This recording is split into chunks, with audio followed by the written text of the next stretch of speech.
Ibinahagi ni Bam Adebayo ang isang nakakatawang selfie, kasama ang isang natutulog na si Kevin Durant na itinatampok ang playful spirit ng Team USA sa gitna ng kanilang journey sa Olympic at France knockout Canada from 2024 Olympics.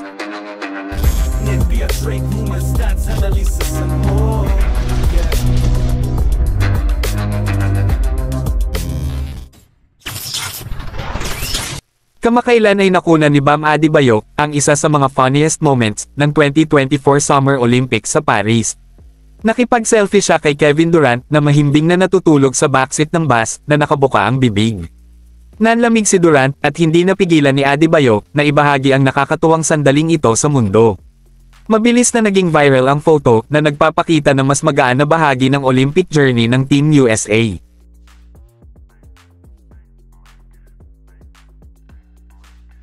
Si Durant na kilala sa kanyang pagiging competitive at seryosong kilos sa court ay walang alinlangang maghahanap ng opportunity to get back at Adebayo. Ang image ni Durant na natutulog ay hindi lamang nakaaaliw sa mga fans, ngunit na-highlight din ang pakikipagkaibigan at playful spirit sa loob ng Team USA. Sa kabila ng matinding kompetisyon at high stakes, ang mga sandaling tulad nito ay nagpapaalala sa atin na kahit na ang mga top athletes ay kailangang mag-relax at mag-enjoy ng ilang katatawanan. Si Kevin Durant, na naging key player para sa Team USA, ay nangunguna sa team in scoring at breaking Lisa Leslie all-time points record for USA Basketball. Napakahalaga ng kanyang mga stellar performances at ang kanyang pahinga kahit na nahuli sa kamera sa isang unflattering moment is well-earned. Ang mga stats ni Durant ay nagsasalita tungkol sa kanyang impact sa court. Sa average na 16.0 puntos bawat laro sa isang kahangahangang 63.6% shooting, siya ay isang force na dapat i-reckoned with. Sa tabi niya, si Bam Adebayo ay nagningning din ng maliwanag na may average na 8.3 puntos at 4.7 rebounds bawat laro. Naging instrumental ang duo sa 3-0 start ng Team USA na nagpapakita ng kanilang chemistry at pagiging epektibo mula sa bench.